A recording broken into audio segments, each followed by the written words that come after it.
Match গড়াপেটার অভিযোগে ছিন্ন ভিন্ন বিপিএল। আনুষ্ঠানিক রিপোর্ট না এলেও সবশেষ আসরেও কালিমা লেগেছে দেশের শীর্ষস্থানীয় এই ঘরোয়া লিগে। পরিস্থিতি এমনই ভয়াবহ, আইসিসির দুর্নীতি দমন কমিশনের সাবেক প্রধান অ্যালেক্স মার্শালকে উড়িয়ে আনল বিসিবি। দায়িত্বটা বিসিবির দুর্নীতি দমন কমিশন আকুর পরামর্শক হিসেবে। সাবেক এই ইংলিশ পুলিশ বিপিএলকে দেখছেন বড় অ্যাসাইনমেন্ট হিসেবে।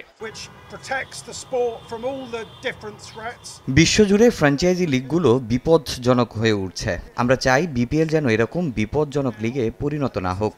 তাই এখানে আর্থিক ব্যবস্থা থেকে শুরু করে দল পরিচালনা কিংবা ফ্র্যাঞ্চাইজি বেছে নেয়া সবকিছুতেই হতে হবে হাই লেভেলের, পেশাদার এবং সুরক্ষিত।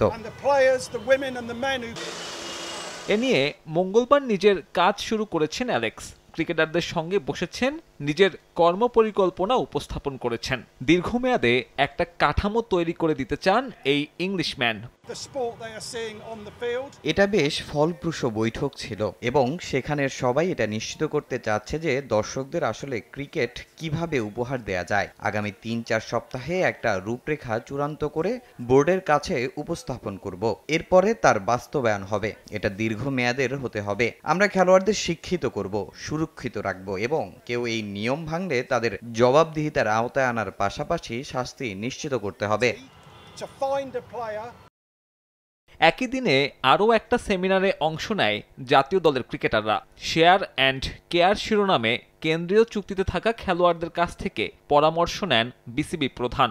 অবকাঠামো, মাঠ, ঘরোয়া ক্রিকেটের পরিস্থিতি উন্নতিতে নিজেদের মতামত জানান মুশফিক, লিটন, মিরাজরা। আমাদের যে এজেন্ডা ছিল, এজেন্ডার বাইরে থেকেও প্লেয়াররা লাফিয়ে লাফিয়ে এসে তারা মাইক হাতে নিয়ে কথা বলছিল, তাদের মনের কথাগুলো প্রকাশ করছিল। এটাই হচ্ছে সবথেকে আনন্দের ব্যাপার এবং মনে হচ্ছিল যে আমরা সকল একটা টিম এবং একটা টিম আমরা একসাথে কাজ করলে যে আমরা কত সামনে এগিয়ে যেতে পারবো তার একটা বড় প্রতিচ্ছবি আজকে দেখতে পেয়েছি।